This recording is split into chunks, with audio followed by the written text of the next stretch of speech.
When I married Jerry, I was fortunate to inherit some real estate from my grandparents.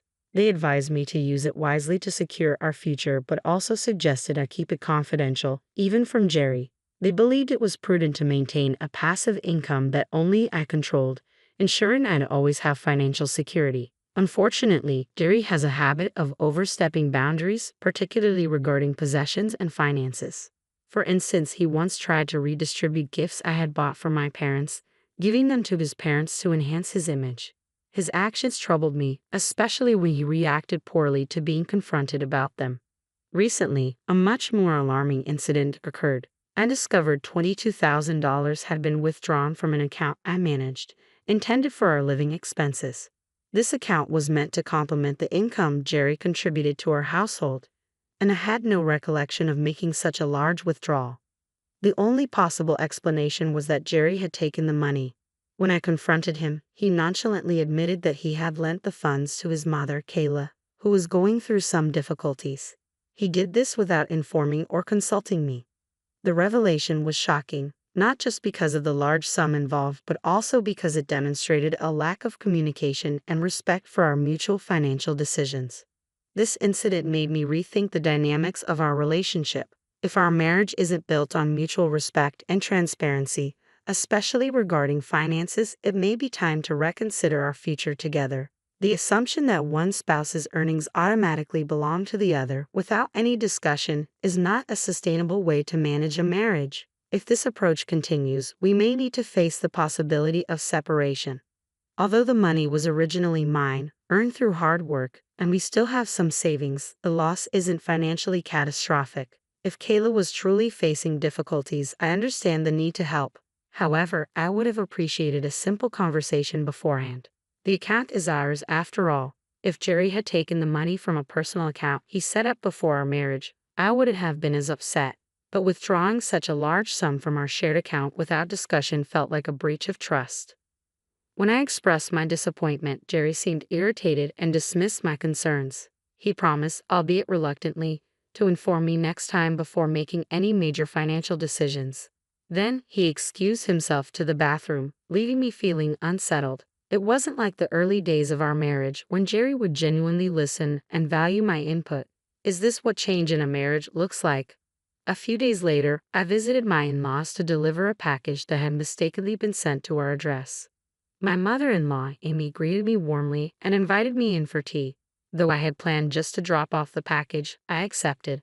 While there, I noticed several luxurious items around the house: expensive cosmetics, stylish clothing, and health products. Amy mentioned, almost casually, that these were all gifts from Jerry. The realization hit me hard.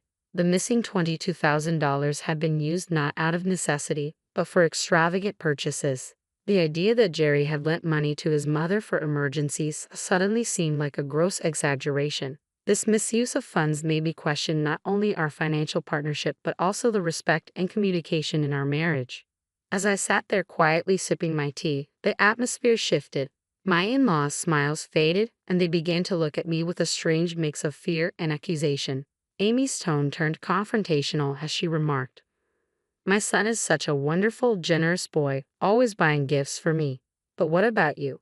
As his wife, are you taking good care of my wonderful son? There seems to be some trouble.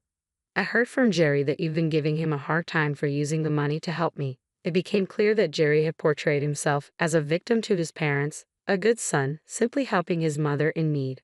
This explained their fearful and defensive attitude toward me. The revelation drained the last bit of patience I had, not only with my in-laws but with Jerry as well. I never expected such a lack of support and understanding in my marriage, and the thought of divorce started to feel like a real possibility. I began envisioning a post-divorce future where I would move back into my parents' home. It was a 2-story house, over 32 years old, built before my brother was born.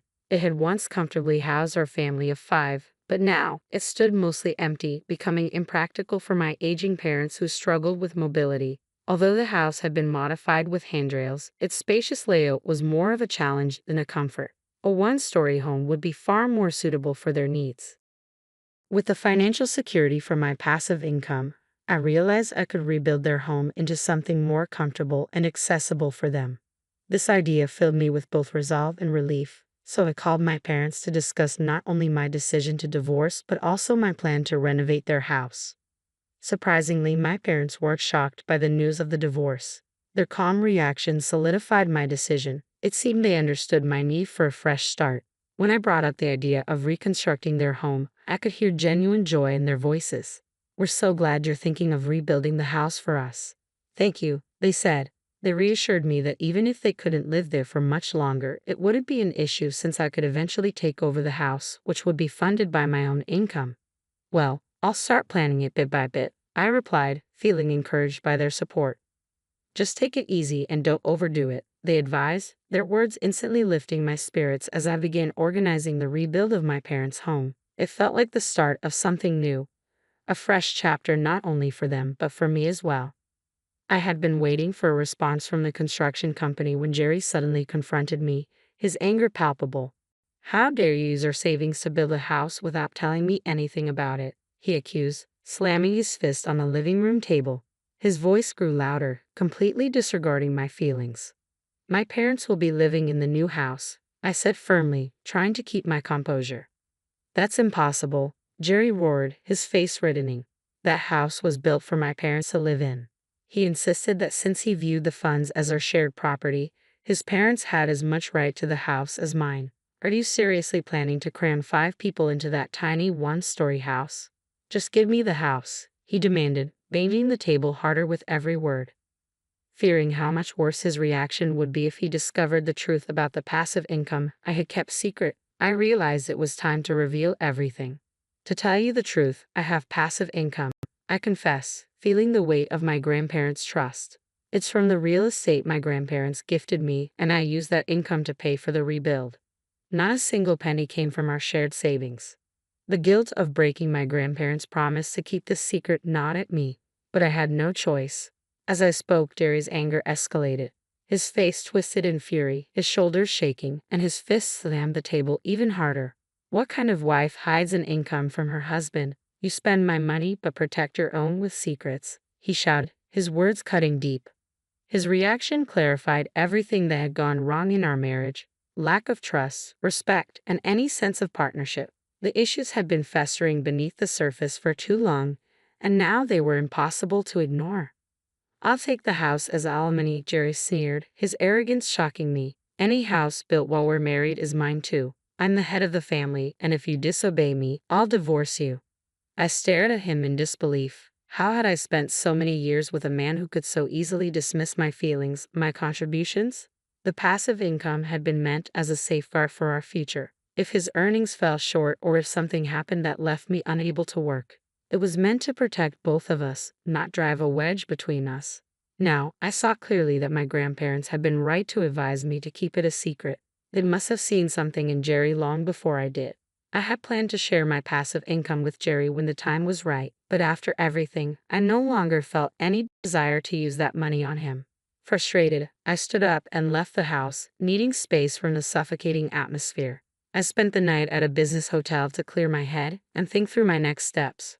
When I returned home the next morning, Jerry was waiting for me with a sly, unsettling smile. He smirked as he approached, holding a sheet of paper he'd been hiding behind his back, divorce papers already filled out. "You're lying about your passive income, aren't you?" he sneered. "You made that up to cover for stealing from our common savings." His baseless accusations were tiresome despite my honesty about the passive income I had from my grandparents. No matter how much I insisted on the truth, Jerry was stuck in his own narrative, refusing to believe me. "It's the truth. I have passive income," I said once more, but I could see he wasn't interested in listening. His inability to trust or respect me was the final straw. It became painfully clear that this marriage offered none of the support or partnership I needed. The path forward was now inevitable. With a smug grin, Jerry shoved the divorce papers into my hand and said, "You let me know when my parents can move into the house, right?" He patted me on the shoulder, as if this was all some joke, then walked out the door, humming as he mentioned he was off for a drink. In that moment, everything clicked. Jerry had been concealing his disdain for me throughout our marriage. He had never truly valued my feelings or respected my perspective. The realization stung, but it also brought clarity and freedom. I didn't hesitate. I packed my things right then and there, filled out the divorce papers, and left the house for good. I moved in with my parents temporarily, explaining the situation to them. We agreed I would stay with them until the new house was completed. The next day, I noticed my phone flooded with missed calls from Jerry. When he called again, I decided to answer, hoping it would be our final conversation. "How? Hey, all your stuff is gone," he said impatiently, sounding confused by my actions. What's going on? Why was he panicking?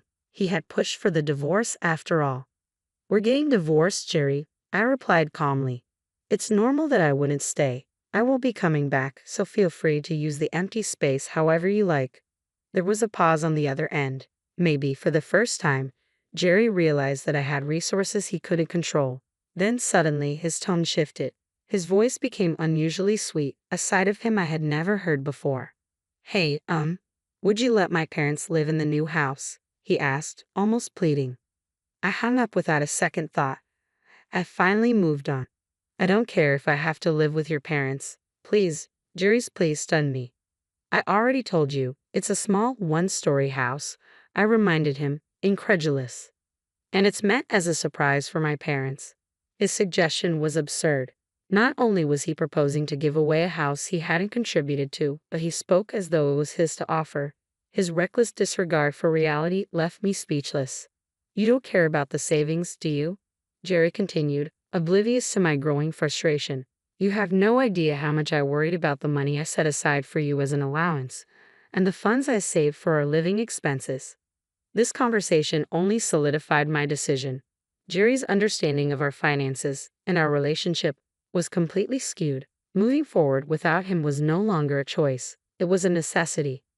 I explained to him the efforts I had put into managing our finances, how I had struggled to make ends meet, but he brushed it off, dismissing the significance of my sacrifices.